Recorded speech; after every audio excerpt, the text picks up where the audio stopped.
The gunshot that echoed through the dusty streets of Abilene, Kansas, that scorching August afternoon in 1878 was meant for someone else entirely. But it was the lie that followed which would change two lives forever.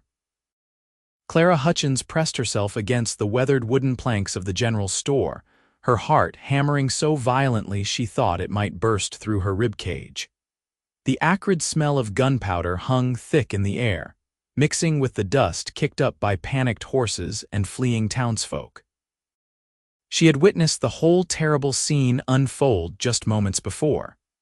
A drifter with cold eyes and a faster draw than the local deputy had just gunned down an unarmed merchant in broad daylight over a card game dispute from the night before. The merchant lay motionless in the street, his blood seeping into the parched earth, and Clara knew with absolute certainty that she was the only person who had seen exactly what happened. Her hands trembled as she clutched her market basket, the eggs inside forgotten and likely cracked from how tightly she gripped the handle. She was 22 years old, had lived in Abilene for 3 years since coming west from Ohio after her parents died of fever, and in all that time she had kept her head down, worked hard at the boarding house where she earned her keep, and avoided trouble at all costs. But trouble had found her anyway, and it wore a gun belt and a sneer that promised death to anyone who crossed it. The drifter's gaze swept across the street, searching for witnesses, and Clara shrank further into the shadows. She watched as he holstered his weapon with practiced ease, his lips moving as he spoke to the gathering crowd, spinning some tale she could not hear from her hiding spot. Then she saw him, the cowboy who would alter the course of her entire existence, though she did not know it yet. James Cooper rode into the chaos on a dusty brown quarter horse, his broad-brimmed hat shading eyes the color of a summer thunderstorm. He was tall in the saddle, with shoulders that spoke of hard work and a jaw set with determination. At 26 years old, he had the weathered look of a man who had spent his life under the western sun, driving cattle from Texas to the railheads of Kansas. He had arrived in Abilene that very morning with a herd of longhorns, planning to collect his pay and perhaps spend a few days resting before the long ride back south. Instead, he found himself in the middle of what appeared to be a murder scene. James dismounted with fluid grace, his hand instinctively moving to the revolver at his hip, though he did not draw it. He approached the crowd gathering around the fallen merchant, his keen eyes taking in every detail. The position of the body, the angle of the wound, the way the so-called witnesses were all looking at one particular man who stood with false calm near the saloon entrance. Self-defense, the drifter was saying, his voice carrying easily across the stunned silence. He drew on me first. Everyone saw it. But James noticed that nobody was actually agreeing, just nodding numbly, their faces pale with fear. He had seen enough violence in his years on the trail to recognize when something did not sit right, and every instinct he possessed told him this man was lying through his tobacco-stained teeth. The problem was proving it, and from the looks of things, everyone was too terrified to speak up. Clara made her decision in that moment, watching the handsome cowboy survey the scene with intelligent eyes that missed nothing. She could stay silent, let an innocent man's death go unavenged, let a killer walk free to possibly kill again. Or she could step forward and do the right thing, even if it meant painting a target on her own back. Her father had always said that character was what you did when it was hard, not easy, and she had promised him on his deathbed that she would live a life of integrity no matter the cost. She stepped out from the shadows, her legs feeling like water beneath her skirts, and cleared her throat. That is not what happened. Every head turned toward her, including the drifter's, and the look in his eyes made her blood run cold. But she had committed now, and there was no turning back. She forced herself to walk forward, each step feeling like moving through molasses until she stood at the edge of the crowd. I saw everything. The merchant was not armed. He did not draw on anyone. This man shot him in cold blood. The silence that followed her words was deafening. Then the drifter laughed, a sound like gravel scraping against glass. "Little lady, I think the sun's got to you. You must be confused." "I am not confused," Clara said, and was proud that her voice barely shook. "I was standing right there, sorting through vegetables at the market stall, and I saw you pull your gun and shoot Mr. Henderson without provocation. He did not even have a weapon on him." James found himself studying this brave, foolish woman who had just signed her own death warrant by speaking up. She was pretty in an understated way, with auburn hair pulled back in a practical bun and green eyes that blazed with righteous conviction, despite the obvious fear making her hands shake.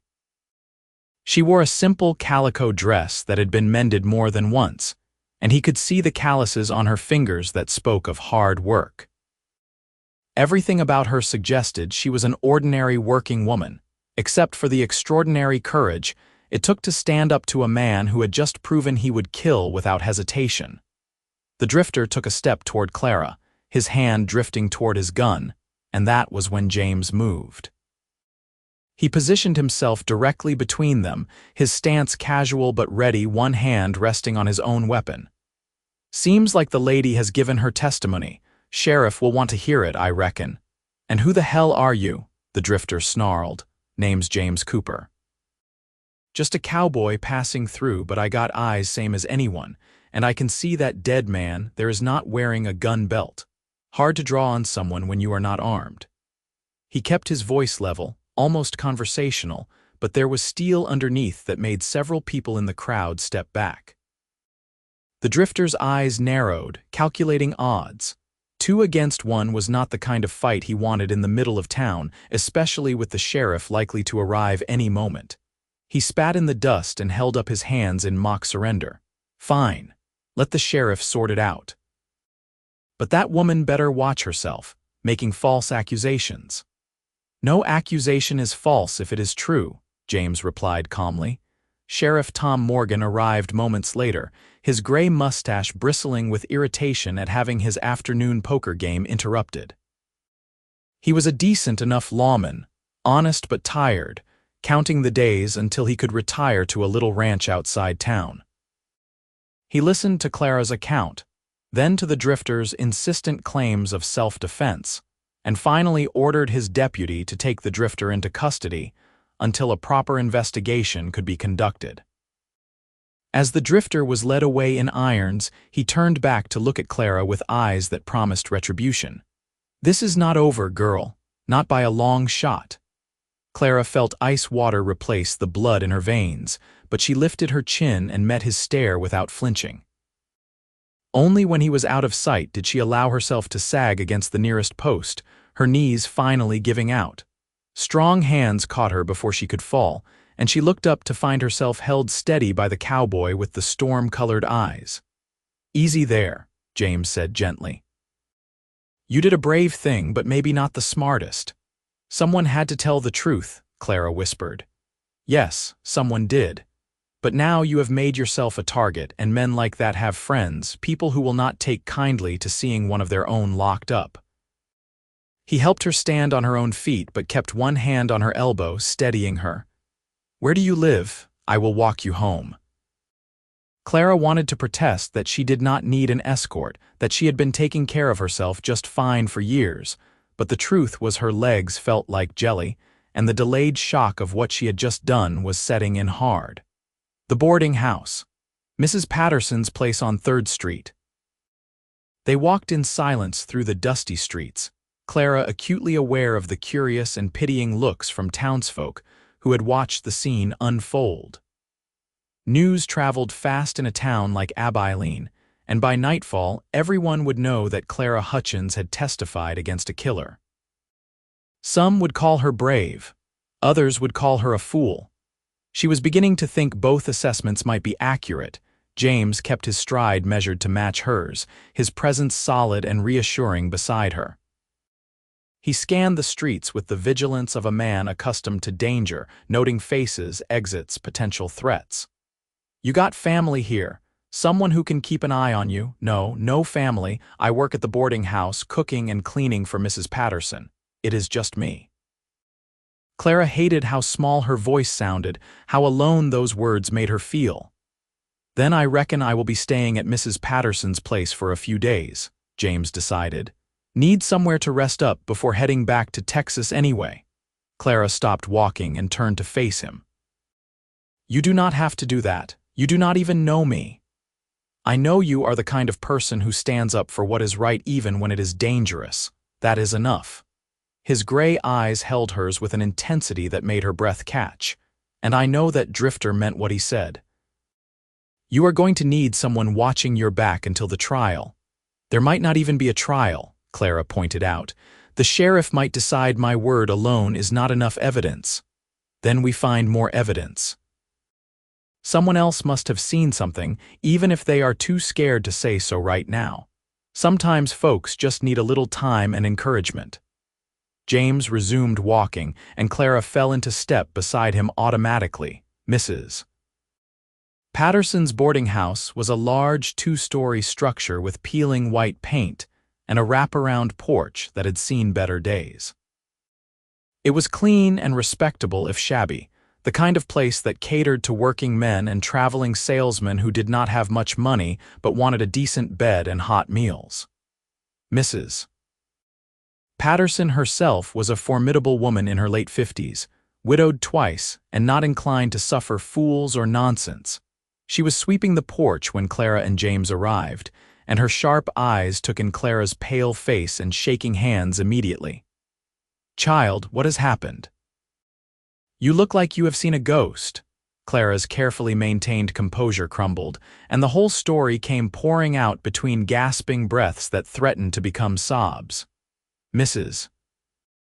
Patterson set aside her broom and pulled Clara into a motherly embrace, making soothing sounds while fixing James with a measuring look over Clara's shoulder.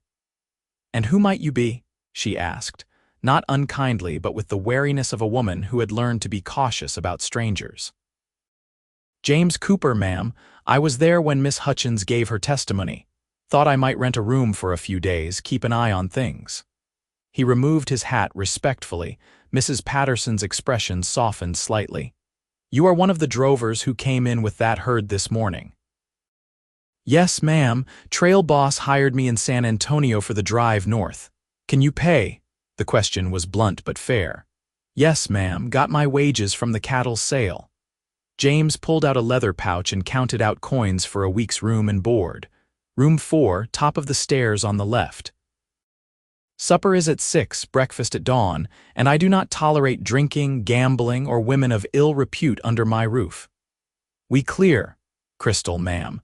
Mrs. Patterson nodded approval and turned her attention back to Clara, whose shaking had subsided to occasional tremors.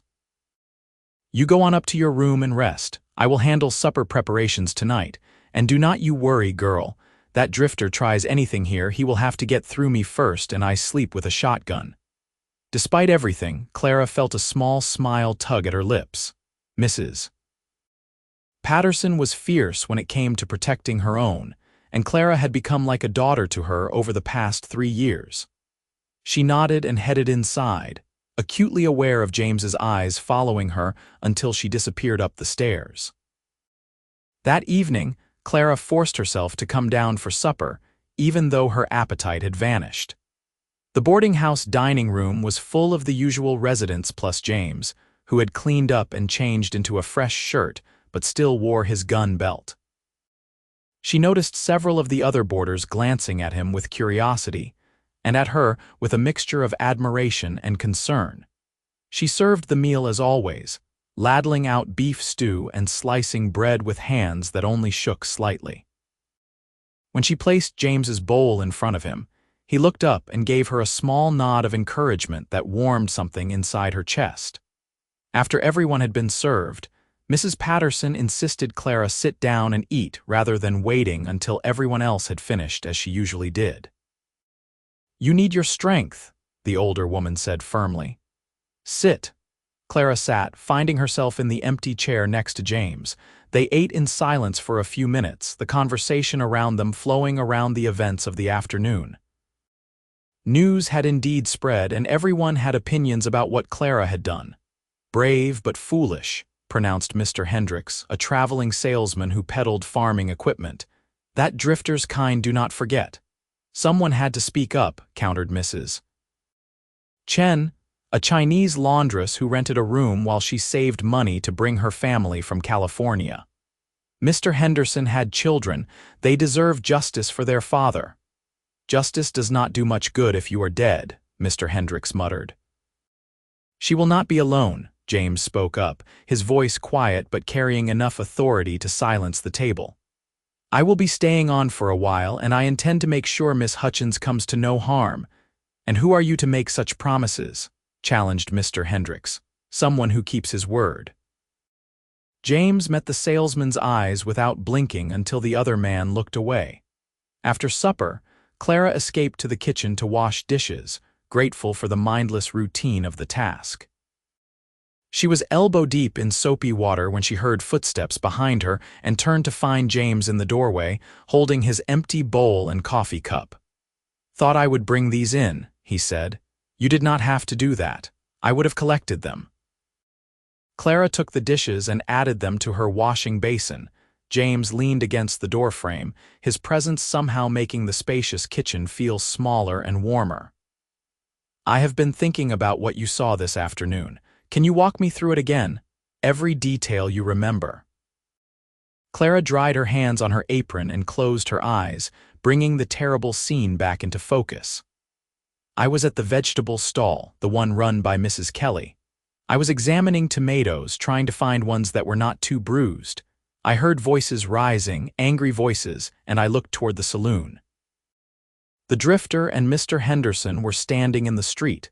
Mr. Henderson was backing away, his hands up, saying something about how it was just a card game, how he did not mean any disrespect.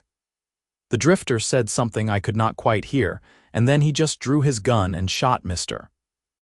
Henderson in the chest. It was so fast. Mr. Henderson fell and I dropped my basket. That is when the drifter looked around and I hid behind the store wall." "You are certain Henderson did not draw first, did not reach for a weapon?" "I am certain. He was wearing a vest, no gun belt." "His hands were empty and raised." Clara opened her eyes and found James watching her with an expression of deep concentration. "Good, that is very good. You are a credible witness, Miss Hutchins. Your account is clear and consistent." He straightened up. "Tomorrow I am going to talk to Mrs. Kelly and anyone else who might have been in that area. Someone else must have seen something useful."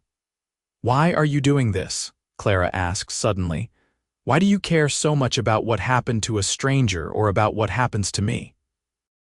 James was quiet for a long moment, his gray eyes searching her face as if looking for something. "Because I have seen too many good people stay silent out of fear, and I have seen too many bad men go free, because nobody had the courage to stand against them. You had that courage, and it would be wrong of me to let you face the consequences alone." He paused, then added more softly, "And because something tells me you are worth protecting." Heat rose in Clara's cheeks, and she turned back to her dishes to hide her blush. "I should finish cleaning up." "I will let you work then. Good night, Miss Hutchins. Clara, you can call me Clara." "Good night, Clara, and Clara, lock your door tonight." The reminder sent a chill down her spine, but she nodded. After James left, she finished the dishes quickly and checked all the windows and doors twice before heading up to her small room on the second floor. It was sparse but comfortable, with a narrow bed, a washstand, a trunk for her few possessions, and a window that overlooked the street below. She did as James had suggested and locked the door, then dragged her trunk in front of it for good measure. Sleep was a long time coming. Every creak of the old house settling, every distant sound from the street made her heart race. She kept seeing the drifter's cold eyes and hearing his threat echoing in her mind. Somewhere around midnight, she finally drifted into an uneasy sleep filled with dreams of gunfire and blood in the dust. The next morning dawned clear and hot, promising another scorching Kansas day. Clara rose early as always, splashed water on her face from the basin, and dressed quickly. When she moved the trunk away from the door and unlocked it, she found James sitting in a chair at the end of the hallway, his hat tipped low over his eyes. For a moment she thought he was asleep, but then he looked up at the sound of her door opening. "Have you been there all night?" she asked, incredulous. "Slept in worse places," he said with a shrug, unfolding his tall frame from the chair. "Figured an extra set of eyes on your door could not hurt." Clara did not know what to say. No one had watched over her, protected her, since her parents died. The gesture touched something deep inside her that she had thought long buried under the necessity of self-reliance. "Thank you," she managed finally. "No thanks needed." "Now, how about some of that breakfast Mrs. Patterson promised? I am hungry enough to eat a horse, though I would prefer not to since I am rather fond of mine."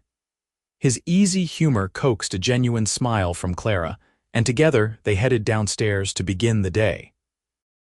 Clara threw herself into her morning routine, cooking eggs and bacon, frying potatoes, making fresh biscuits and strong coffee.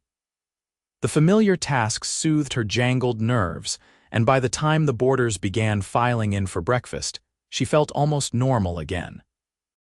After breakfast was cleared away, James headed into town to begin his investigation as promised. Clara tried to focus on her chores but found herself constantly drifting to the front windows, watching the street for any sign of danger or for James's return. Mrs. Patterson caught her at it around mid-morning and shooed her away from the window. "A watched pot never boils, and a watched street does not make Cowboy's return any faster," the older woman said with a knowing smile. "That young man seems quite taken with you." "He is just being kind," Clara protested. "He feels responsible because he was there when it happened. And I suppose that is why he spent the night sitting guard outside your door. Pure responsibility." Mrs. Patterson's eyes twinkled. "I may be old, Clara, but I am not blind. That man looks at you like you are sunrise after a long, dark night." Clara felt heat creeping up her neck, but could not quite suppress the flutter of hope in her chest. She barely knew James Cooper, and yet something about him made her feel safe in a way she had not felt in years. But she also knew better than to let herself dream too much. He was a cowboy, a drifter by trade, and once this situation was resolved, he would move on to the next job, the next trail drive, the next town. Men like him did not settle down with women like her. James returned around noon, his expression thoughtful. He found Clara hanging laundry in the backyard and approached with his hat in his hands. "Got some news, Mrs. Kelly remembers seeing you at her stall, and she remembers hearing the gunshot, but she had ducked behind her cart and did not see the actual shooting.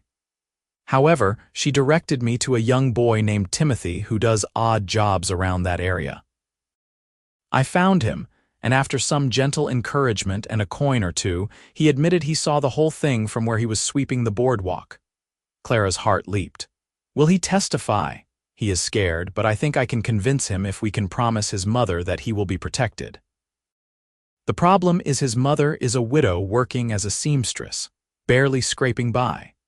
She cannot afford to lose work by having her son involved in a dangerous trial, and she cannot afford to leave town if there is retaliation." "So we are back where we started," Clara said, disappointment heavy in her voice. "Not quite. I have an idea, but I need to talk to the sheriff first." James studied the laundry she was hanging, simple dresses and sheets flapping in the hot breeze. "How long have you been on your own, Clara?" The question caught her off guard. 3 years. "My parents died of fever back in Ohio. There was nothing left for me there, just debts and bad memories, so I sold what little we had and came west. Mrs. Patterson took me in, gave me work and a place to stay. I have been here ever since.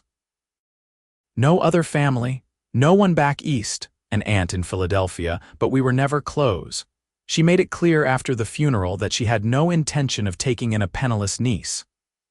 Clara shook out a sheet with more force than necessary, trying to shake off the memories along with the wrinkles. "Their loss," James said simply. "You ever think about what you want for the future, or are you planning to stay here cooking and cleaning indefinitely?" Clara paused, a wet pillowcase in her hands. No one had ever asked her that before. "I do not know. I have not let myself think too much about the future.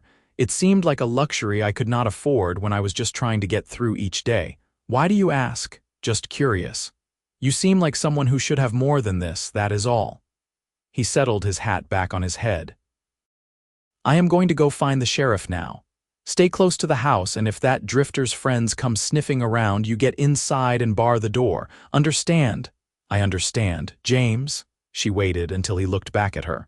"Thank you for everything." "I have not done anything worth thanking yet, but I will." It was a promise, solid as stone, and Clara believed him. The days that followed fell into a strange routine. James spent his time gathering evidence and talking to witnesses, while Clara went about her duties at the boarding house under Mrs. Patterson's watchful eye. True to his word, James took his meals there and spent his nights either in his room or, as Clara discovered more than once, sitting guard in the hallway near her door. The drifter, whose name turned out to be Jack Crenshaw, remained in jail awaiting trial. The sheriff had found enough evidence between Clara's testimony and the lack of a weapon on the deceased to hold him, but the case was far from certain. A good lawyer could still argue self-defense, could claim Henderson had reached for a weapon that was not there or that Crenshaw had felt threatened. Everything hinged on having multiple witnesses who would tell the same story. On the fourth day after the shooting, Clara was sweeping the front porch when three rough-looking men rode up and dismounted. Something about the way they moved, the way their hands hovered near their gun belts, made her stomach clench with fear. She recognized one of them as having been in the saloon the day of the shooting, drinking with Crenshaw before the confrontation. "Afternoon, miss," the tallest one said, though there was no friendliness in his voice. "We are looking for the girl who has been spreading lies about our friend Jack." "I do not know what you are talking about," Clara said, gripping her broom handle tightly. "Sure you do.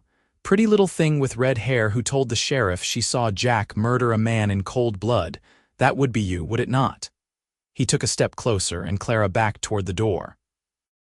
"I told the truth about what I saw. That is not spreading lies. See, that is where we disagree. Jack said it was self-defense and we believe him. Now we think maybe you made a mistake, got confused by the sun or the excitement.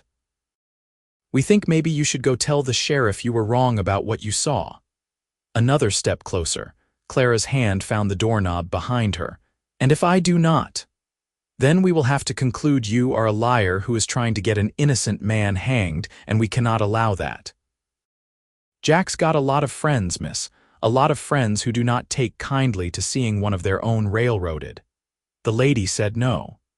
James's voice cut through the tension like a knife.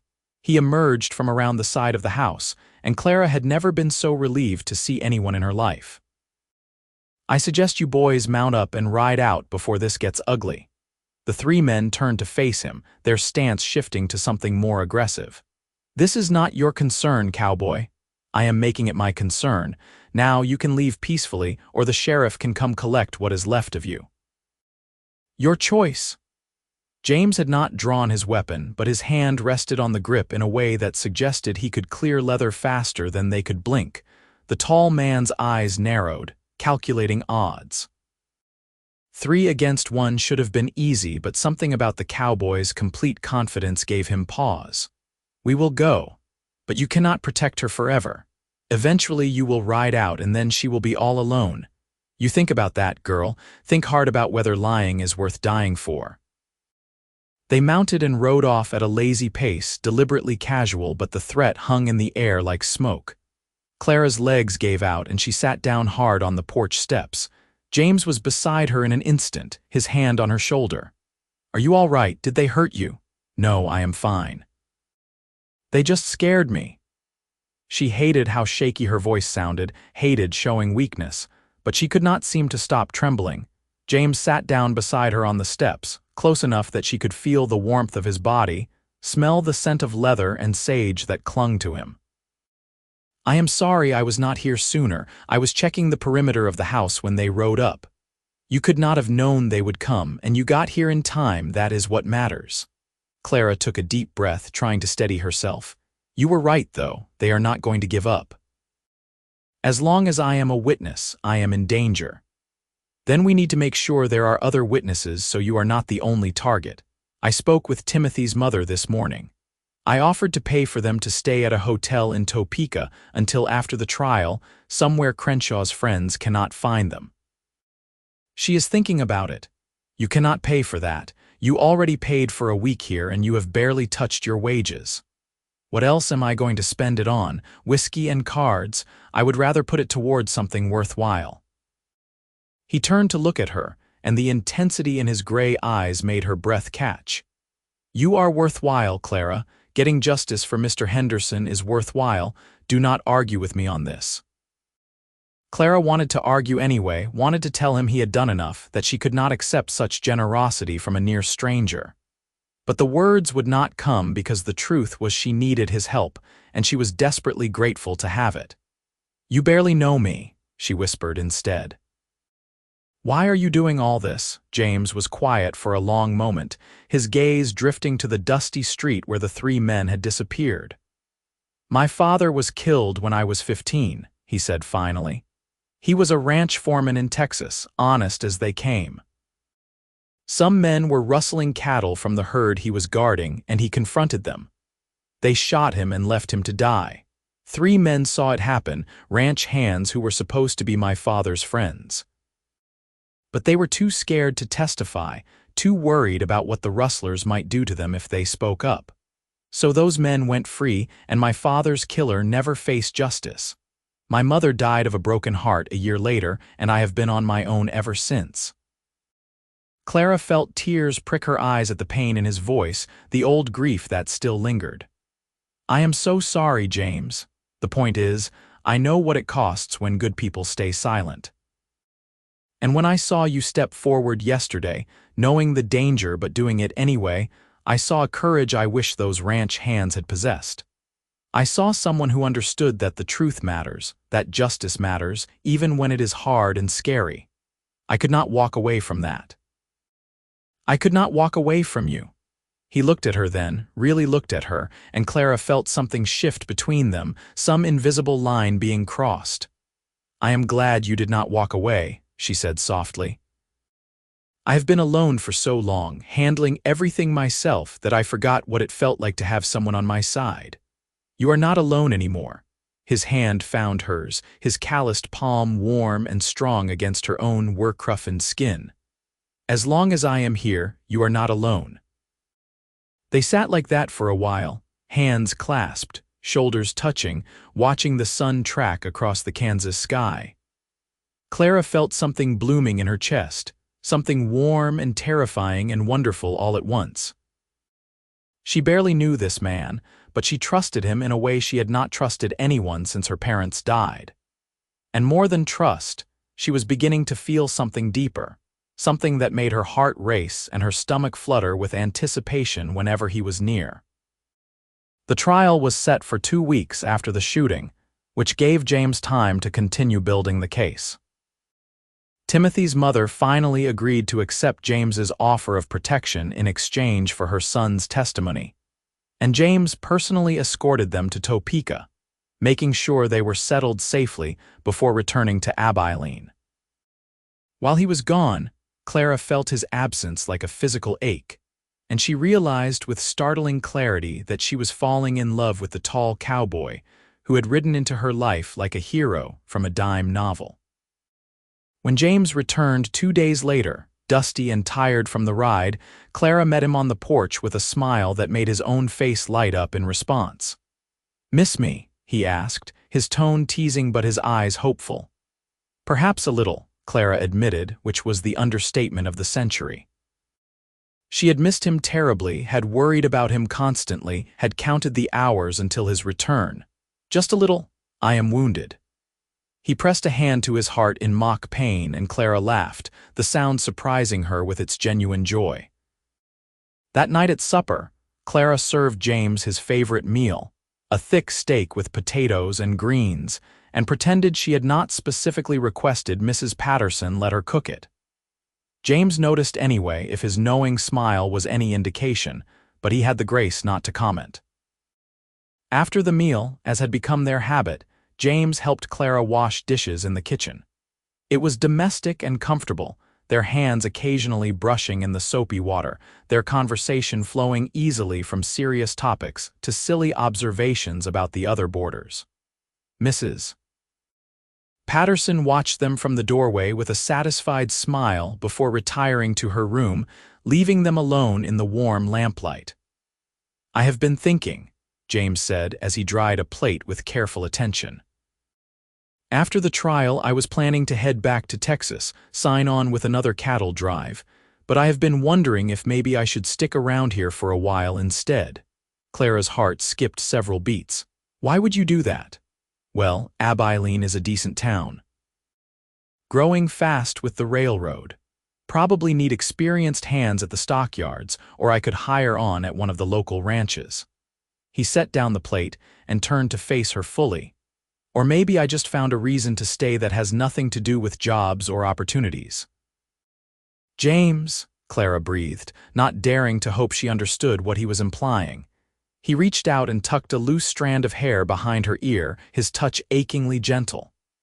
"Clara, I know we have not known each other long. I know I should probably wait, be sensible about this. But I have been on the trail for 10 years, and in all that time, I never met anyone who made me want to stop drifting, to put down roots and build something permanent. Until you." "I feel the same way," Clara admitted, her voice barely above a whisper.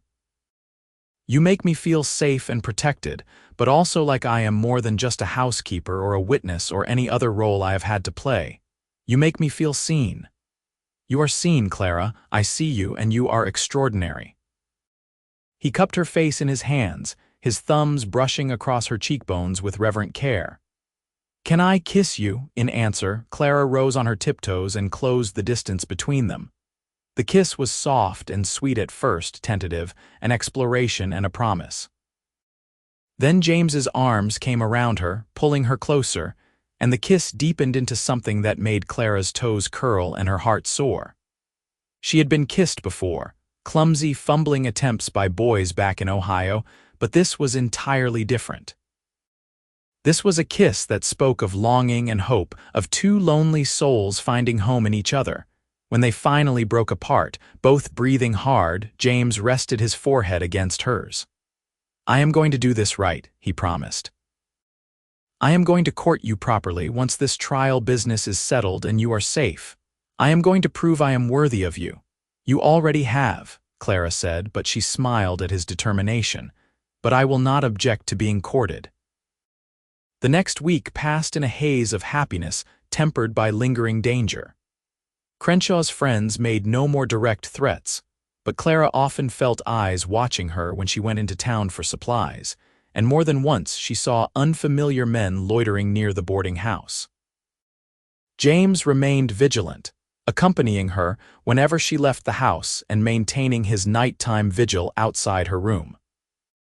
They stole moments together when they could, conversations in the kitchen after everyone else had gone to bed, walks in the small garden behind the boarding house in the early morning before the day's heat set in.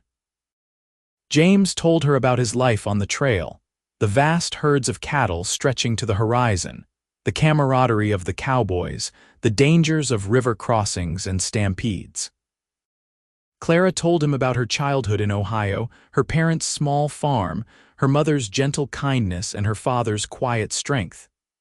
"They would have liked you," Clara said one evening as they sat on the back steps watching fireflies dance in the twilight. "My father especially. He always said a man's measure was not in his words but his actions, and your actions have been nothing but honorable." "I hope I would have lived up to his standards," James replied, his arm draped casually around her shoulders, holding her close against the cooling night air. "I want to be the kind of man who deserves you, Clara, the kind who can give you a good life. You already are that man, but James, there is something I need to tell you, something important."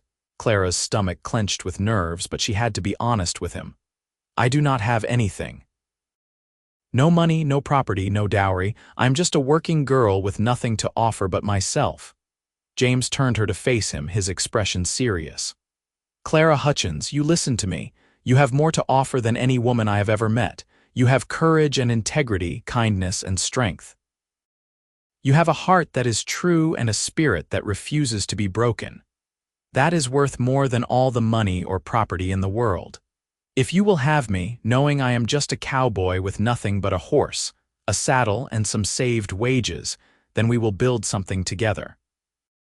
We will make our own fortune through hard work and love." Tears spilled down Clara's cheeks, but they were happy tears, tears of relief and joy.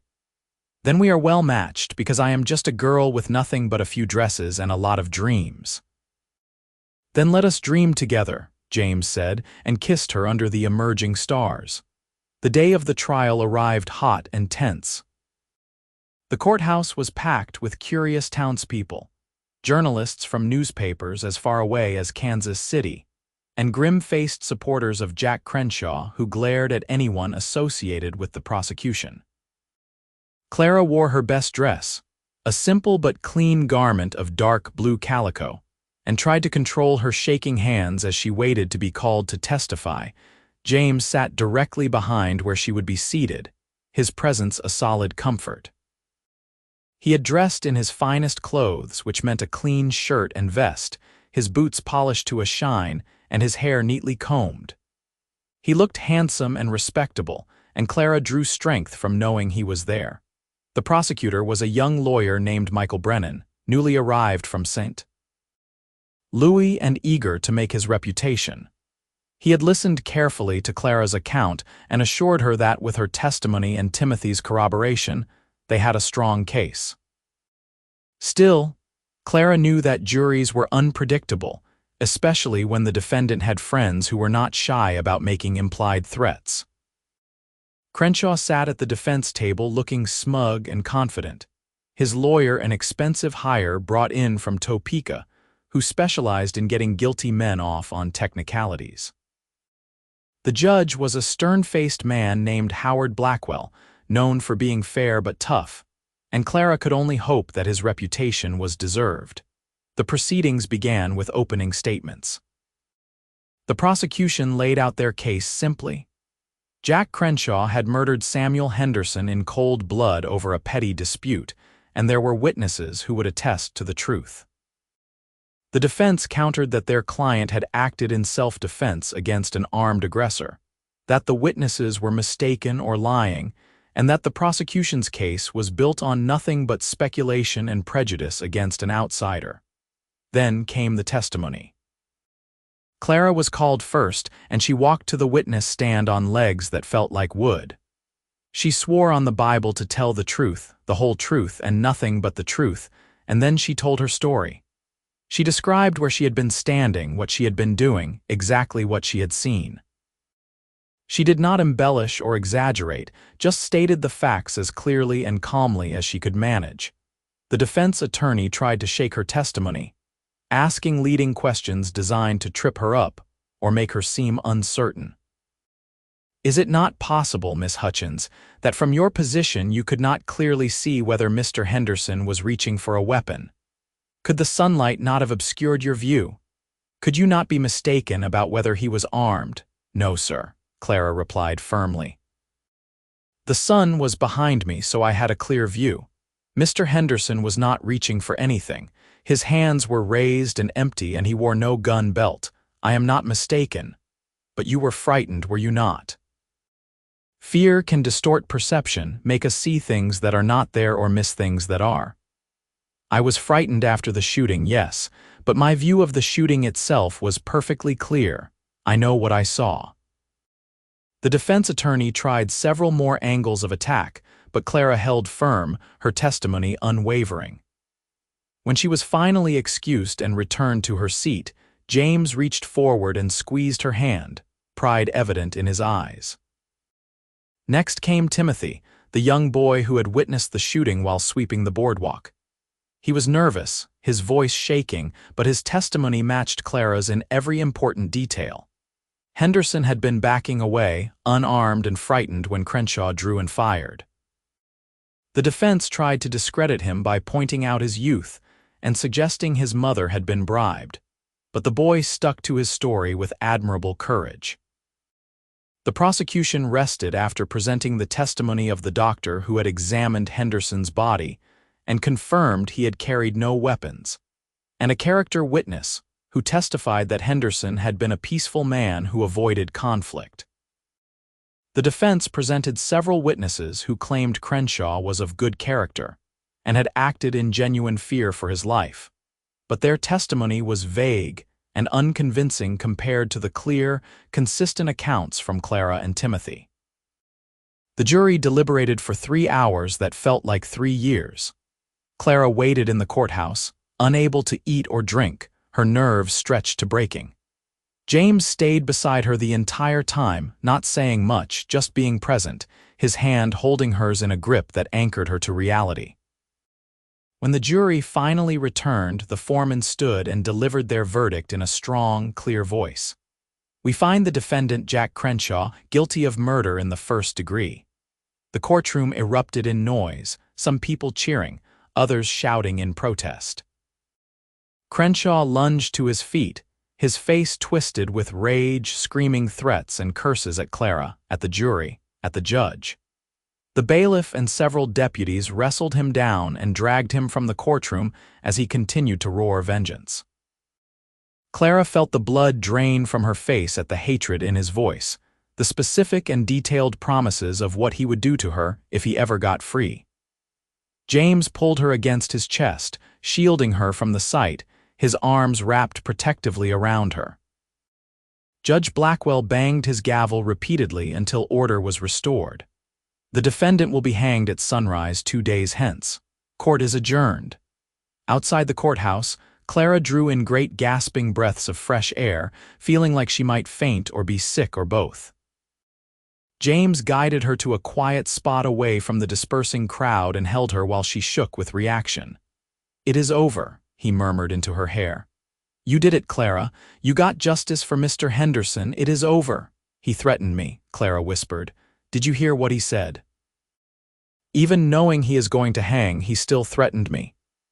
"Empty threats from a desperate man. He cannot hurt you now. He will be dead in 2 days, and his friends will scatter once he is gone. You are safe now, I promise you." Clara wanted to believe him, wanted to let herself relax into relief, but fear still clutched at her heart with icy fingers.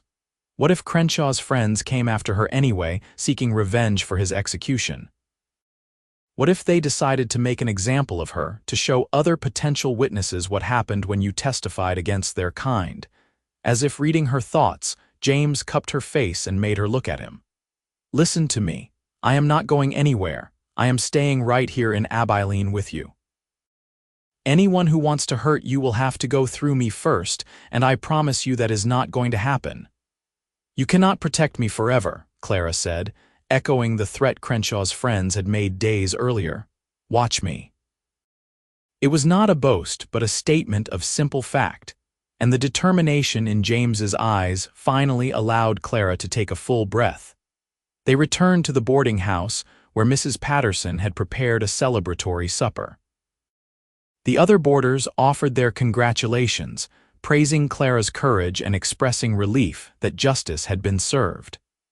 Clara tried to smile and accept their kind words, but exhaustion was setting in, the emotional toll of the day finally catching up with her.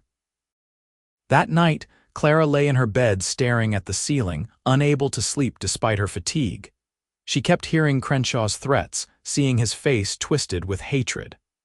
Around midnight, unable to stand her own thoughts any longer, she rose and quietly opened her door. As expected, James was there in his chair, keeping watch. "Could not sleep either?" he asked softly. "No, every time I close my eyes I see him." Clara wrapped her shawl more tightly around herself against the night chill. "Can I sit with you for a while?" "Of course." James shifted his chair to make room, and Clara sat down on the floor beside him, leaning against his legs. His hand came down to rest on her shoulder, a warm, steady presence in the darkness. They sat in comfortable silence for a long time, listening to the old house settle and creak around them. Finally, Clara spoke. "Tell me something good. Tell me about the future, about what happens after all this is done." James was quiet for a moment, gathering his thoughts. "Well, I figure I will find work at one of the ranches outside town, something steady that keeps me close." I have been saving my wages for years, never had much to spend them on, so I have enough to buy some land eventually.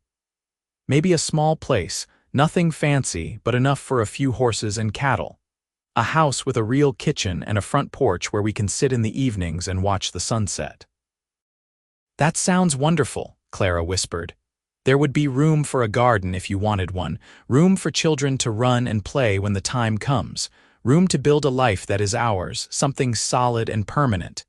His hand tightened on her shoulder. Room for you if you want it. I want it, Clara said without hesitation.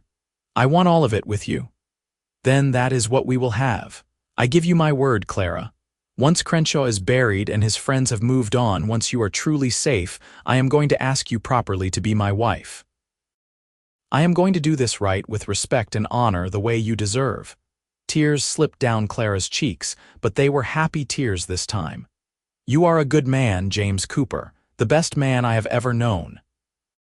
I am just a cowboy who got lucky enough to be in the right place at the right time to meet the right woman, James replied. The rest is just details. 2 days later, at sunrise, Jack Crenshaw was hanged in the public square. Clara did not attend, could not bring herself to watch a man die even if he had been a murderer and a threat to her life. James went, more to make sure it was really done than out of any desire to witness the execution, and returned to the boarding house with the news that it was over. He is gone, James reported, and Sheriff Morgan said Crenshaw's friends cleared out last night, rode south toward the Indian Territory. They are not coming back. Clara felt a weight lift from her shoulders that she had been carrying since that terrible afternoon weeks ago. It is really over. It is really over. You are safe now, Clara. You can stop looking over your shoulder and start looking forward. James took her hands in his, and she noticed he seemed nervous, almost shy, which was so unlike his usual confident demeanor that it made her smile. James, what is wrong? Nothing is wrong. Everything is right, actually. I just realized I am about to do something terrifying, and I am a lot better at facing down outlaws than I am at this. He took a deep breath.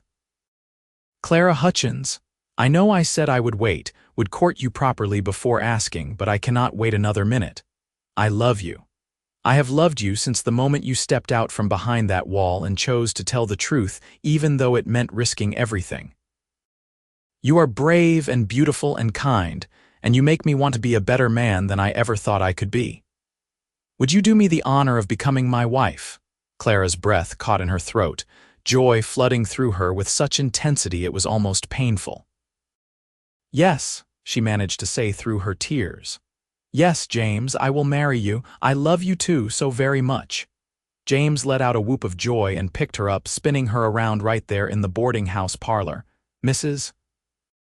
Patterson appeared in the doorway, took one look at their faces, and started crying herself. Well, it is about time, she declared. I was beginning to think you two would dance around each other forever. When is the wedding? Soon, James said, setting Clara back on her feet but keeping his arms around her waist. As soon as the Reverend can perform the ceremony. I have waited long enough for happiness, and I am not waiting any longer than necessary. The wedding took place the following Sunday in the small church on the edge of town. It was a simple ceremony, no fancy dress or elaborate decorations, but to Clara it was perfect. She wore a new dress that Mrs. Patterson and Mrs. Chen had helped her sew from soft cream-colored muslin, with lace at the collar and cuffs that Mrs. Chen had contributed from her shop. James wore his best suit, brushed and pressed until it looked almost new with a string tie and polished boots. Mrs. Patterson gave Clara away, standing in for the father who could not be there, and there were tears in her eyes as she placed Clara's hand in James's. Timothy and his mother attended, along with several of the boarders and townspeople who had followed the trial and admired Clara's courage.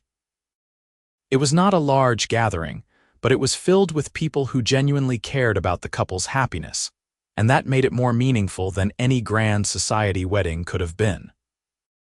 Reverend Matthews performed the ceremony, his voice strong and sure as he spoke about love and commitment, partnership and faith. when he asked if James would take Clara to be his lawfully wedded wife, to love and cherish until death parted them. James's "I do" rang out clear and firm, with not a trace of doubt. When it was Clara's turn, she looked into James's storm-gray eyes and saw her entire future reflected there. "I do," she said, her voice steady despite the happy tears streaming down her face.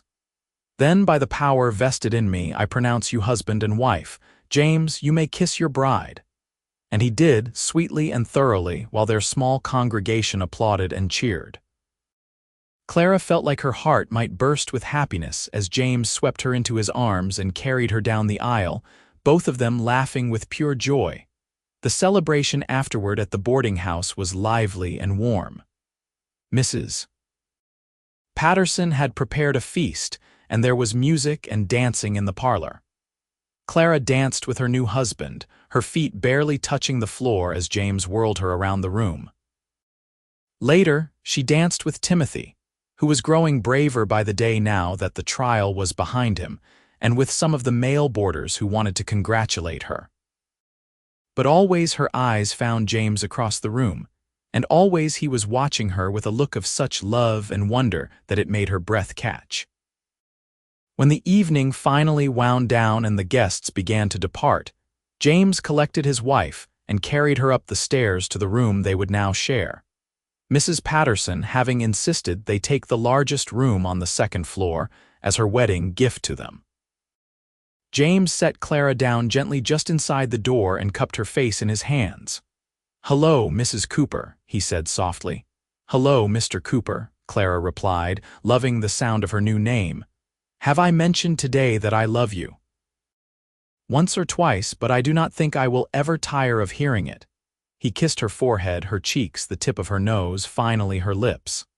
"I love you too, Clara, more than I have words to express. Thank you for trusting me, for letting me into your life, for choosing me." "Always," Clara promised. "From this day forward, it is you and me together." They spent their wedding night wrapped in each other's arms, talking and laughing and exploring the newness of being husband and wife. For Clara, who had been alone and frightened for so long, the comfort of James's presence was almost overwhelming. To know that she would never have to face the world alone again, that she had a partner who loved and valued her, who would stand beside her through whatever came, was more precious than any material wealth. The weeks that followed their wedding were among the happiest of Clara's life. James found work as a ranch hand at a spread about 5 miles outside Abilene, owned by a decent man named Harrison who paid fair wages and treated his workers well. James rode out before dawn each morning and returned at dusk, tired and dusty, but always with a smile for his wife. Clara continued her work at the boarding house, though Mrs. Patterson insisted she take on less of the heavy labor now that she was a married woman. "You save your strength for taking care of that handsome husband of yours and the babies that will come soon enough." The older woman insisted with a knowing wink that made Clara blush. In the evenings, after supper was cleared and the dishes washed, James and Clara would walk through town or sit in the garden behind the boarding house, making plans for their future. James was saving every penny he could, determined to buy that piece of land he had told Clara about, the place where they could build their own home and start their own ranch. Mr. Harrison mentioned there is a property for sale about 10 miles north of here, James told Clara one evening as they sat on the back steps watching the stars emerge. 40 acres with a creek running through it, good grass for grazing. The man who owned it died, and his widow is moving back east to live with her daughter. She is selling for a fair price. "Can we afford it?" Clara asked, hardly daring to hope. "With what I have saved and what we can earn over the next few months, yes.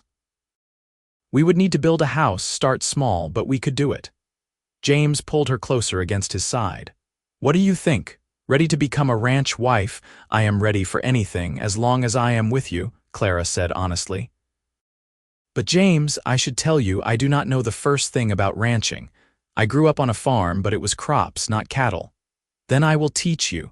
We will learn together what we do not already know. That is what partners do." He kissed the top of her head. Besides, I have a feeling you are the kind of woman who can handle anything you set your mind to. 3 months after their wedding, James and Clara stood on a windswept hilltop overlooking their new property. The land was beautiful in a stark, prairie-way, rolling grass, stretching to the horizon with the creek sparkling like a ribbon of silver through the middle. There were a few scattered trees that would provide welcome shade in the brutal summer heat, and the previous owner had left behind a small barn and corral that needed repairs but were structurally sound. "This is ours," Clara breathed, unable to quite believe it. "This is ours," James confirmed, satisfaction evident in his voice. "Deed is registered in both our names. Cooper Ranch is officially open for business." They lived in town for another 2 months while James built their house, working evenings and weekends with help from some of his fellow ranch hands who had become friends. It was a simple structure, just 3 rooms to start with, but it was solid and well-built with James's own hands. He crafted a front porch wide enough for 2 rocking chairs, and Clara planted flower seeds in the bed beside the steps before they even moved in. The day they moved into their new home was cold and clear, late November with a hint of winter on the wind. They did not have much to move since neither of them had accumulated many possessions over the years, but what they had was theirs, earned through hard work and sacrifice. That first night in their own house, they lay in the bed James had built and listened to the wind whisper across the prairie. "We did it," Clara said softly. "We actually did it." "We did," James agreed, pulling her close. "Built something out of nothing, just like I said we would. I keep thinking about that day, the day of the shooting. If I had stayed hidden, if I had been too afraid to speak up, none of this would have happened. We never would have met. I like to think we would have found each other somehow. Some things are just meant to be." James was quiet for a moment, then said, "Clara, there is something I need to say. Something I should have said before now." Clara heard the serious note in his voice and propped herself up on one elbow to look at him in the moonlight filtering through their window. "What is it?" "That day you testified, you told the truth even though it was dangerous, even though you knew it might cost you everything. But I need you to know that from this day forward, our life together is built on honesty. No matter what, we tell each other the truth, even when it is hard. Especially when it is hard. Can you promise me that?" "I promise," Clara said solemnly. "No lies between us ever, only truth." "Only truth," James echoed and sealed the promise with a kiss. The first year on the ranch was hard work but deeply satisfying. James continued working for Mr. Harrison while slowly building up their own small herd with the money he earned. Clara learned to care for cattle, to mend fences, to ride a horse with confidence. Her hands, already work-roughened from years of housekeeping, grew even more calloused, but she did not mind. This was her land, her home, her life, and every aching muscle was proof that she was building something that mattered. They hired on a young man named Sam to help with the heavy work, a quiet kid of 18 who had run away from a bad situation back east and was looking for a fresh start. James saw something of himself in the boy and took him under his wing, teaching him ranching skills and paying him fair wages.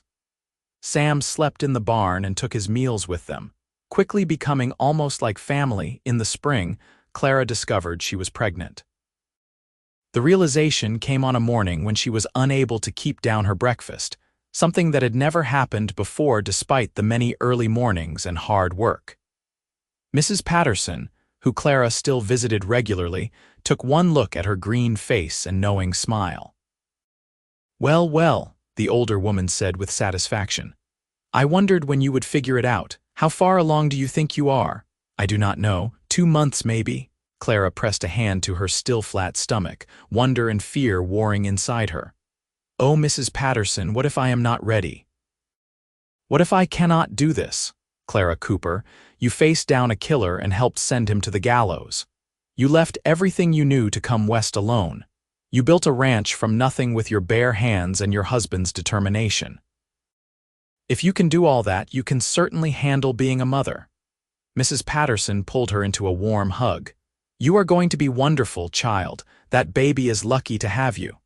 Clara rode home that afternoon with her heart singing, eager to tell James the news. She found him in the corral working with a young colt, his shirt sleeves rolled up and his hat pushed back, looking every inch the capable rancher he had become. When he saw her approach, his face lit up with the smile he reserved just for her. "You are home early," he called, climbing over the fence. "Everything all right? Everything is perfect. James, I have news." Clara dismounted and walked into his arms, feeling his solid warmth surround her. "We are going to have a baby." James went completely still for a long moment, and Clara looked up to find his eyes bright with unshed tears. "A baby? You are certain?" "As certain as I can be without a doctor's confirmation, but yes, I am certain. We are going to be parents, James." He let out a shout of joy that spooked the horses and picked Clara up, spinning her around just as he had the day she agreed to marry him. "A baby, Clara, we are going to have a baby." He set her down carefully, suddenly worried. "Are you feeling all right? Should you be riding? Should you be working? What do you need?" Clara laughed at his concern, touched by how quickly he shifted into protective mode. "I am fine. Women have babies all the time and they manage to keep working right up until the birth. I am not fragile. You are carrying precious cargo now, our cargo. I am allowed to worry." But his eyes were dancing with joy, and Clara kissed him right there in the barnyard, not caring if Sam or the whole world saw. The pregnancy progressed normally, and Clara continued to work on the ranch, though James and Sam increasingly insisted on handling the heavier tasks.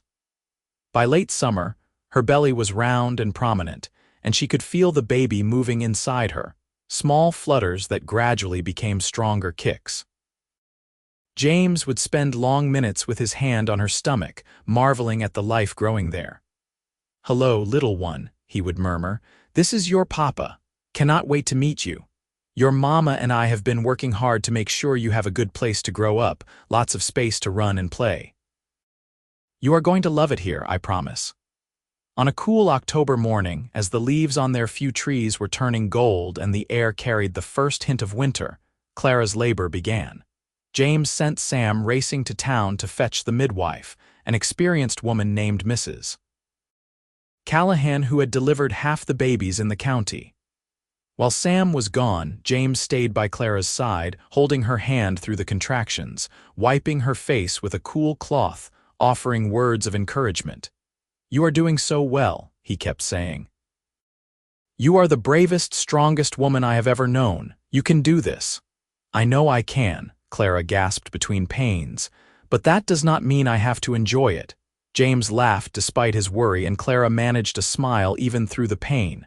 When Mrs. Callahan arrived, she shooed James out of the bedroom, insisting this was women's work. James paced the front room like a caged animal, alternating between listening at the door and staring out the window, torturing himself with worry.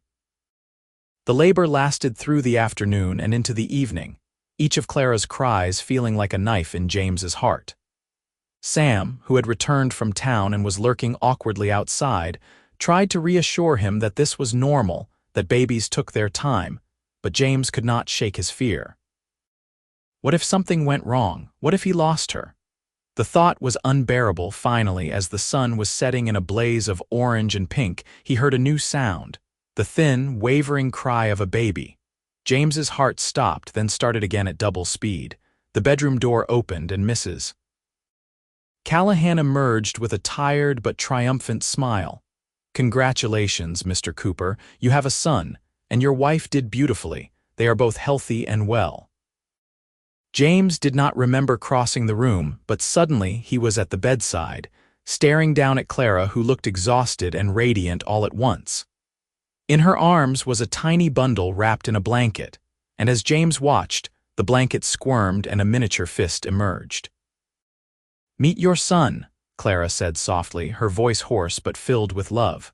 "What should we name him?" James sat carefully on the edge of the bed, afraid to breathe too hard lest he disturb this perfect moment. "I was thinking, if it was all right with you, we could name him Thomas. After your father. Fresh tears spilled down Clara's already damp cheeks. "You remembered."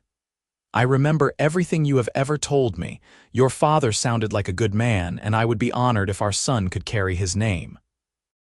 James gently touched the baby's tiny hand, marveling when the fingers closed around one of his own.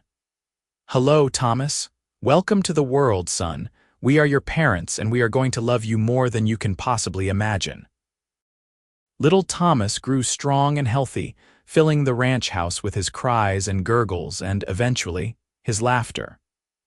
Clara proved to be a natural mother, patient and loving, though she insisted on continuing to help with ranch work as soon as she was able. She would strap Thomas to her back in a sling James fashioned and go about her chores, singing to him as she worked. The ranch prospered over the following years. Their herd grew, and James's reputation as an honest dealer meant they got fair prices when they sold cattle. They hired another hand to help Sam, a man in his 30s named Miguel who had experience with horses and taught James new training techniques. The house was expanded to include 2 more bedrooms and a larger kitchen, with a proper dining room where they could entertain the friends they had made in the community. When Thomas was 2 years old, Clara discovered she was pregnant again. This time the news was met with less surprise but equal joy. Their daughter, whom they named Mary after Clara's mother, arrived on a spring morning when the prairie was carpeted with wildflowers. She had Clara's auburn hair and James's gray eyes, and her older brother was completely fascinated by her. 2 years after Mary came Samuel, and 2 years after that, young James Jr., whom they called Jamie to distinguish him from his father. The house that had once seemed so spacious now rang with the sounds of children laughing, playing, and occasionally fighting as siblings do. Clara often thought back to that terrible day in Abilene when a single gunshot had changed her life forever. If she had not stepped forward, if she had let fear silence her, she would never have met James.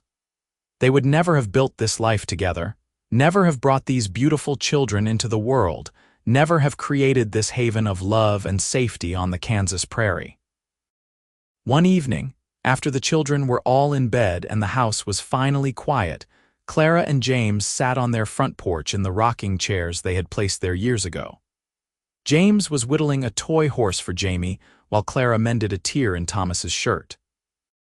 The sun was setting, painting the sky in shades of purple and gold, and the air was sweet with the scent of the wildflowers Clara had planted around the house. "Do you ever think about that day?" Clara asked softly. "The day we met, all the time," James admitted. "I think about how easily things could have gone differently. If I had arrived in town an hour later, if you had not been brave enough to speak up, if any one of 100 things had been different, we might never have found each other. I think we were meant to find each other. I think everything that happened, as terrible as some of it was, led us exactly where we were supposed to be." Clara set aside her mending and reached for James's hand. "You know what I realized the other day? I have been happy for longer than I was sad. All those years after my parents died, when I was alone and frightened, they do not define my life anymore. This does. You do, our children do." "I am glad," James said simply. He set down his whittling and pulled Clara from her chair into his lap, holding her close as they rocked gently. "You know I love you, right? Not just for being my wife or the mother of my children, but for who you are. The woman who chose truth over safety, who had the courage to speak up when it mattered most. And I love you for being the man who stood beside me when I needed someone most, who kept your promise to protect me, who built this beautiful life with me." Clara kissed him softly. "I kept my promise too, you know, about always telling the truth. There have never been lies between us." "Never," James agreed. "And there never will be. We built this on honesty and love, and that is a foundation that will hold forever." They sat together as the stars emerged one by one, listening to the peaceful sounds of their ranch settling for the night. From inside the house came a child's cry, probably Jamie having a bad dream, and Clara rose to go tend to him. James followed her inside, and together they soothed their son back to sleep before checking on their other children. watching them slumber peacefully in the beds James had built with his own hands. Later, lying in their own bed with James's arms around her, Clara thought about redemption and second chances. She thought about how a single moment of courage had led to a lifetime of happiness, how the truth she had spoken had not only brought justice, but had brought her James. She thought about the promises they had made to each other and to themselves, and how keeping those promises had allowed them to build something real and lasting. "James," she whispered into the darkness. Thank you for forgiving my fear that day, for not thinking less of me when I was terrified." James shifted to look at her, confusion evident even in the dim light. "Clara, you have nothing to thank me for. You were the bravest person there that day. What is this about?" "I was so scared," Clara admitted. "When those men came to the boarding house when Crenshaw made his threats, there were moments when I thought about taking it all back, about saying I had been mistaken. I was so close to lying, to recanting my testimony just to make it all stop. But I did not, and you never knew how close I came to breaking. You never questioned my courage or my commitment to the truth. Because I saw your character, Clara. I saw who you were at your core, and I knew you would not break. But even if you had been afraid, even if you had wavered, I would not have thought less of you. Fear is not weakness. Acting despite fear, that is courage." James cupped her face gently. "And for what it is worth, I forgive you for any doubts you had, any moments of fear. You are human, and humans get scared. What matters is that you stood firm when it counted. I promised myself that day after the trial was over that I would never lie to you," Clara said. "That from that day forward you would always have my truth no matter what, and I have kept that promise." "I know you have, just as I have kept mine to you. We are partners, Clara, equal partners in this life we have built. There is nothing you cannot tell me, no truth too hard to share, because we face everything together." James kissed her forehead, her cheeks, her lips. "I love you, Clara Cooper. Yesterday, today, and every tomorrow we are blessed to share." "I love you too," Clara whispered back, "more than words can express." The years continued to pass, each one bringing new challenges and new joys. The children grew tall and strong, Thomas becoming a skilled horseman like his father, Mary developing her mother's courage and determination, Samuel inheriting his father's quiet strength, and Jamie displaying a quick mind and curious nature that suggested he might be the scholar of the family. The ranch expanded as well, until Cooper Ranch was one of the most respected spreads in the region.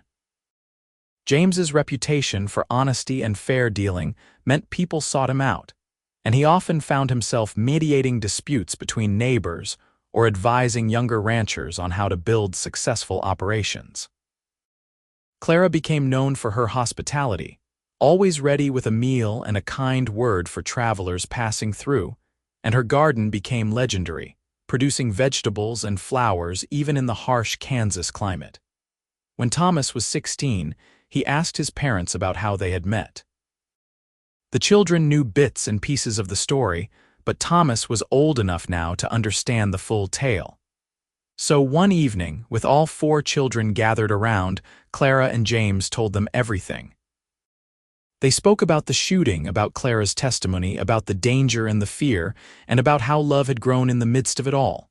"So Mama could have died?" Mary asked, her eyes wide with horror. "Those bad men could have hurt you." "They could have," Clara admitted. "But your father made sure they did not. He protected me when I needed protection, and he stood by me when I needed someone to believe in me." "That is what you do when you love someone," James added, looking at each of his children in turn. "You stand by them, especially when things are hard. You tell them the truth even when it is difficult to hear or say. You build a life together based on trust and honesty and commitment." "Is that why you two never fight?" Thomas asked. James and Clara exchanged amused glances. "Oh, we fight sometimes," Clara said with a laugh. "Your father can be stubborn as a mule, and I am not always easy to live with either. But we fight fair and we always make up, because at the end of the day we are on the same team." "The same team," Samuel repeated thoughtfully. "I like that." As the children grew into young adults, they each chose their own paths. Thomas stayed on the ranch, clearly intending to take it over someday. Mary married a schoolteacher and moved to Topeka, where she became a teacher herself and an advocate for women's education. Samuel went east to study law, inspired by his mother's story about the importance of justice. And Jamie, their youngest, became a newspaperman, driven by a belief in the power of truth that his mother had instilled in him from birth. Clara and James grew older together, silver threading through their hair and lines creasing their faces, but their love never diminished. If anything, it grew stronger and deeper with each passing year, tempered by shared experiences and proven by time. They had grandchildren who would visit the ranch, bringing new energy and laughter to fill the house once more. On their 30th wedding anniversary, their children threw them a celebration at the ranch, inviting friends and neighbors from miles around. There was music and dancing, food and drink, speeches and toasts. When it was Clara's turn to speak, she stood with James's hand in hers and looked out at the assembled crowd of people who made up their community, their family.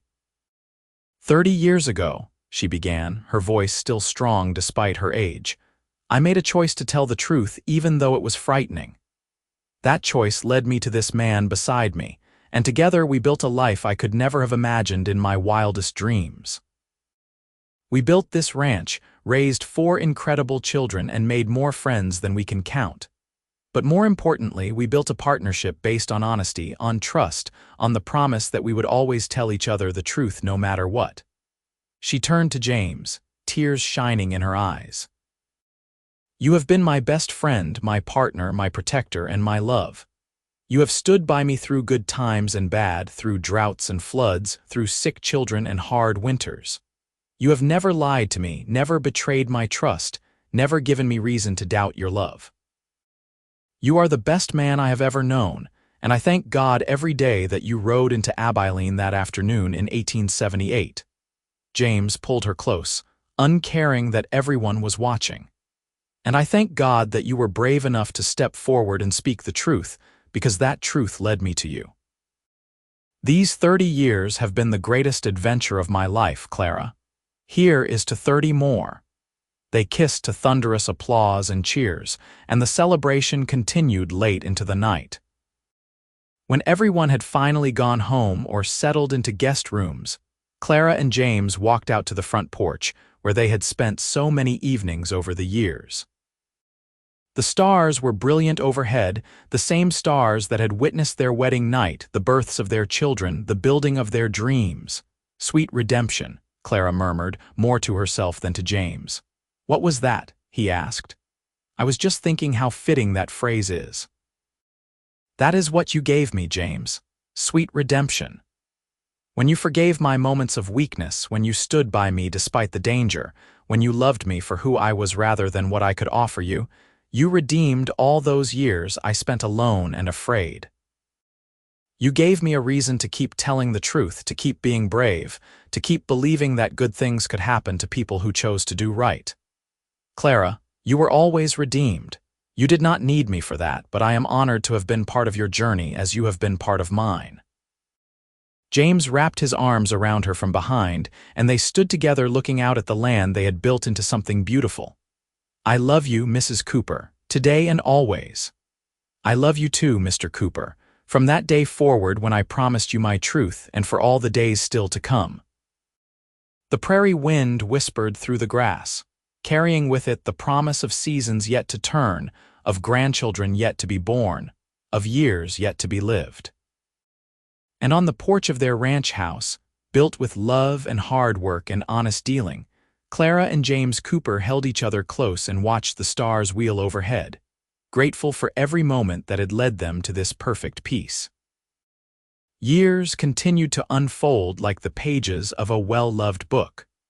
Clara and James grew into the roles of grandparents with the same grace they had brought to everything else in their lives.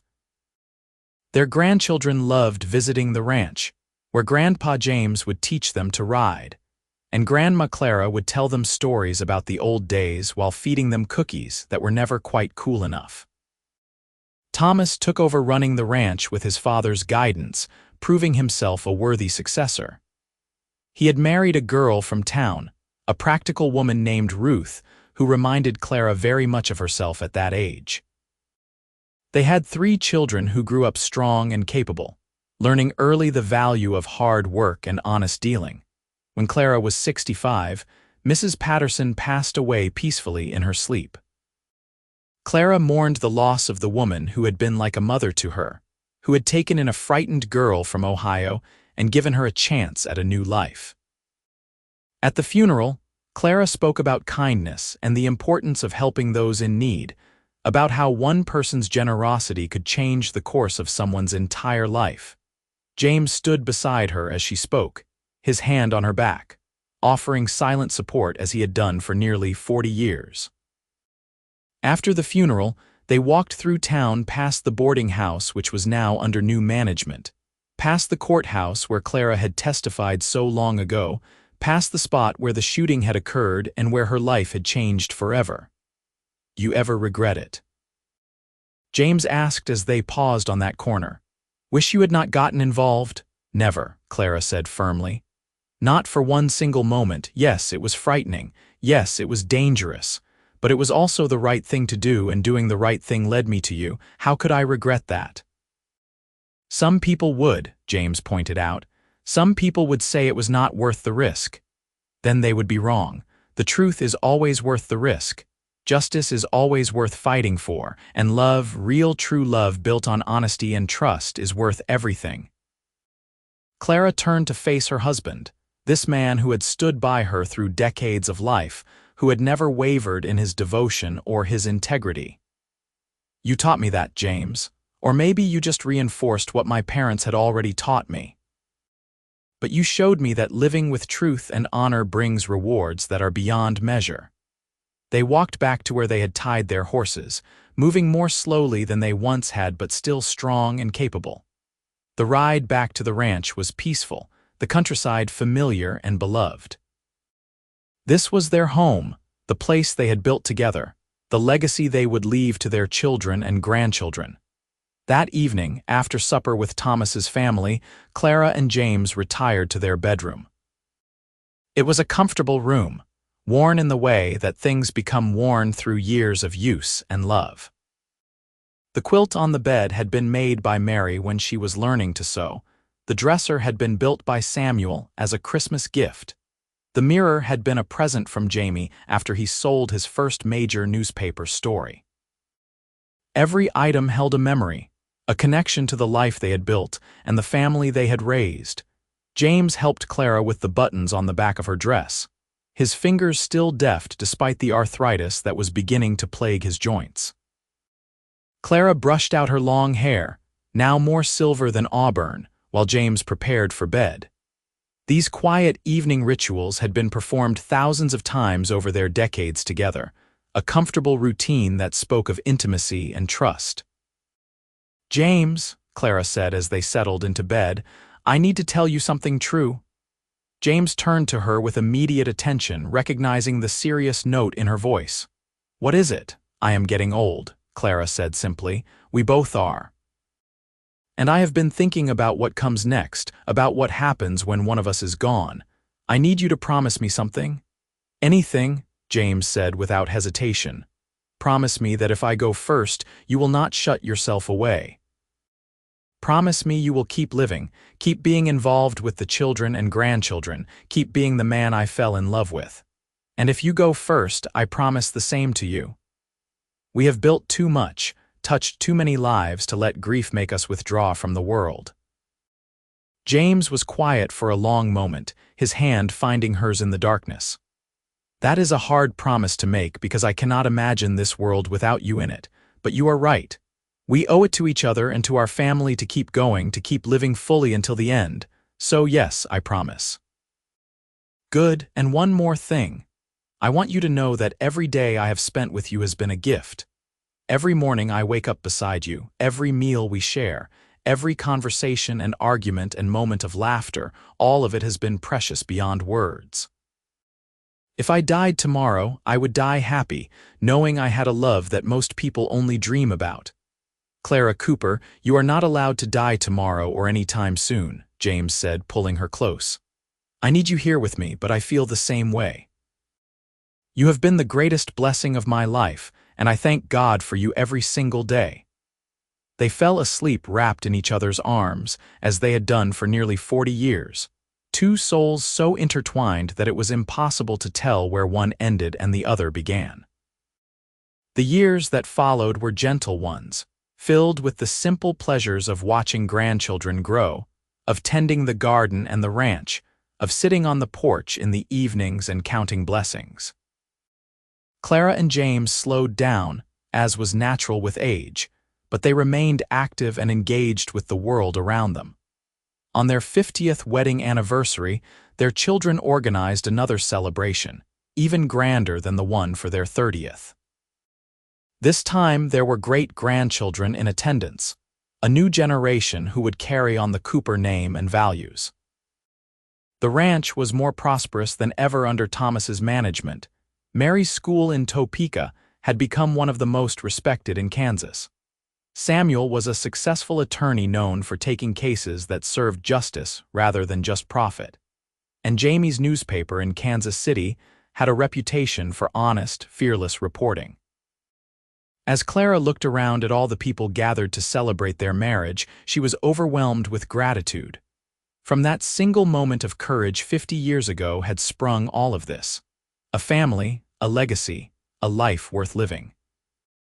She thought about the girl she had been at 22, terrified and alone, and wished she could tell that girl that everything would be all right, that taking the risk to tell the truth would lead to more happiness than she could possibly imagine. James stood to give a speech, and the assembled crowd quieted to listen. His voice was still strong, though age had roughened it slightly. 50 years ago, he began, I rode into Abilene, Kansas, expecting to collect my pay and move on to the next job. Instead, I met a woman who changed my life forever. Clara Hutchins, as she was then, showed me what real courage looked like. She taught me that doing the right thing matters more than doing the easy thing, and she honored me by agreeing to build a life with me. He turned to Clara, his eyes shining with emotion. These 50 years have been the best years of my life. We have had our share of struggles, faced droughts and disease, buried parents and friends, worried over sick children and uncertain futures. But through it all, we have had each other. We have had honesty and trust and love that never wavered. Clara, you kept your promise. You gave me your truth from that day forward, and I have treasured every moment of it. Clara rose to stand beside him, and their children and grandchildren and great-grandchildren applauded and cheered. She looked at James, at the lines on his face that she had watched appear one by one over the decades, at the silver hair she had seen turn from dark brown, at the eyes that still looked at her with the same love they had held on their wedding day. And you kept yours, she said softly, just for him. You protected me, stood by me, loved me without reservation. Sweet redemption came when you forgave my fear and my doubts, when you chose to see the best in me even when I was not sure I deserved it. Everything good in my life came from that choice you made to stand beside me 50 years ago. They kissed, and if the kiss was gentler and slower than their first kiss 50 years before, it was no less meaningful. They had earned this kiss, earned this love, through decades of choosing each other every single day, through keeping their promises even when it was hard, through building a life on a foundation of truth and trust. The celebration continued long into the night, but eventually Clara and James slipped away to their bedroom, leaving their family to continue the party without them. They were tired, but it was a good tired, the exhaustion that comes from a day filled with love and laughter. 50 years, Clara marveled as they prepared for bed. How did we get here so fast? One day at a time, James replied. One truth at a time. One kept promise at a time. They lay down together, and Clara rested her head on James's chest, listening to the steady beat of his heart. It was a sound she had heard thousands of times, a rhythm as familiar to her as her own breathing. I am not afraid, she said quietly, of getting older, of whatever comes next, because I know that as long as we are together, everything will be all right." "Always together," James promised, his arms tightening around her. "In this life and whatever comes after." James passed away peacefully in his sleep on a cold January morning, 2 months after their 50th anniversary. He was 76 years old, and according to the doctor, his heart simply gave out, worn down by decades of hard work and hard living. But Clara knew the truth was simpler than that. James had lived fully and completely, had built a legacy of honor and love, and when his time came, he had gone gently, content with the life he had lived. Clara grieved, as was only natural, but she kept the promise she had made to him. She did not withdraw or shut herself away. She continued to be involved with her children and grandchildren, continued to tend her garden, continued to sit on the porch in the evenings, though now she sat alone. She talked to James sometimes, telling him about her day, sharing the news of the family, laughing at memories only they had shared. Thomas worried about her, wanted her to come live with him and Ruth, but Clara refused. "This is my home," she said firmly. "Your father and I built it together, and I am not leaving it until it is my time to go. Besides, I am not helpless. I am just old." She lived another 5 years after James's death. Years filled with great-grandchildren and garden harvests, with visits from Mary and her family, with letters from Samuel and Jamie who were too far away to visit often but who wrote faithfully. She watched Thomas's son, Jacob, begin to take on more responsibility at the ranch, the third generation to work this land, and she knew the legacy she and James had built would continue long after she was gone. On a warm spring morning with wildflowers blooming across the prairie and birds singing in the trees, Clara died as peacefully as James had. She was 81 years old, and according to her granddaughter who found her, she had a smile on her face.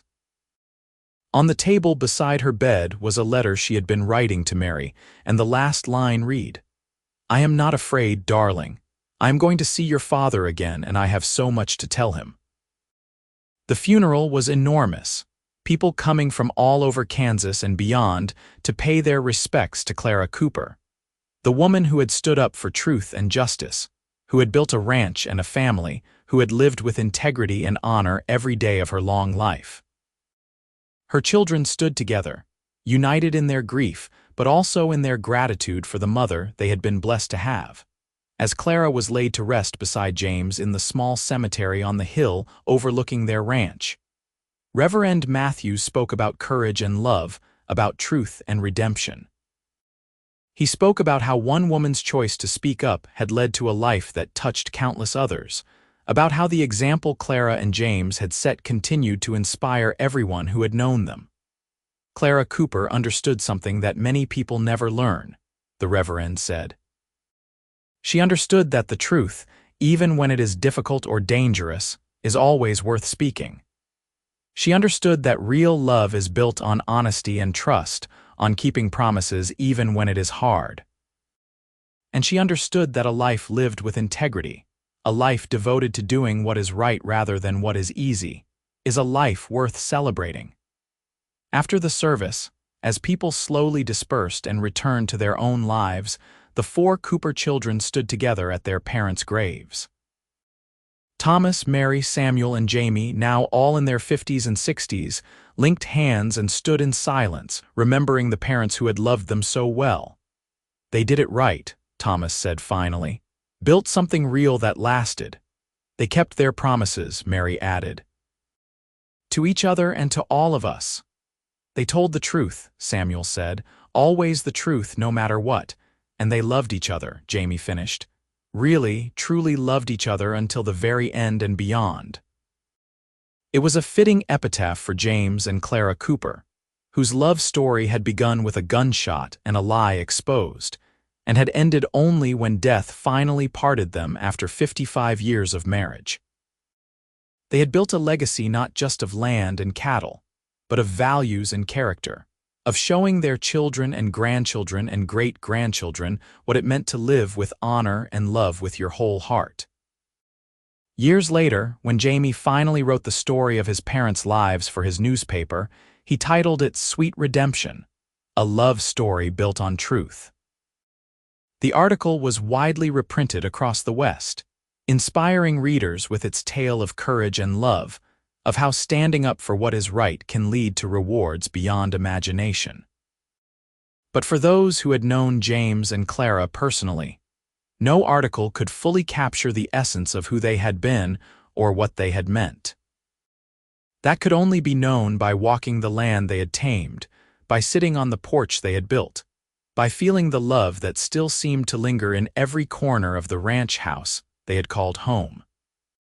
The Cooper Ranch continued to thrive for generations, each new generation learning the values that James and Clara had established: honesty, hard work, integrity, and above all, the importance of telling the truth even when it was difficult.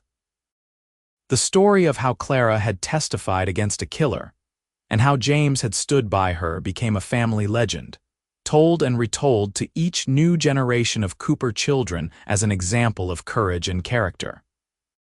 And always, when the story was told, it ended the same way, with the reminder that sweet redemption came when the cowboy forgave her lie of silence she almost told, when he saw past her fear to her courage, and when she promised her truth from that day forward. A promise kept for over 50 years, through joy and sorrow, through prosperity and hardship, until death finally parted them and they went together into whatever lay beyond, hand in hand as they had been for most of their lives. On the porch of the ranch house, 2 rocking chairs still sit side by side, facing west toward the sunset. Sometimes, on quiet evenings when the wind whispers across the prairie, visitors swear they can hear the murmur of voices, the soft laughter of 2 people who loved each other well and truly, whose story of redemption and truth continues to inspire long after they are gone.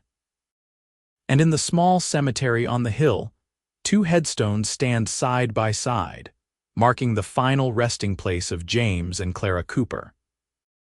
Sweet redemption indeed, bought with truth and sealed with love, a legacy that time itself cannot diminish. The end.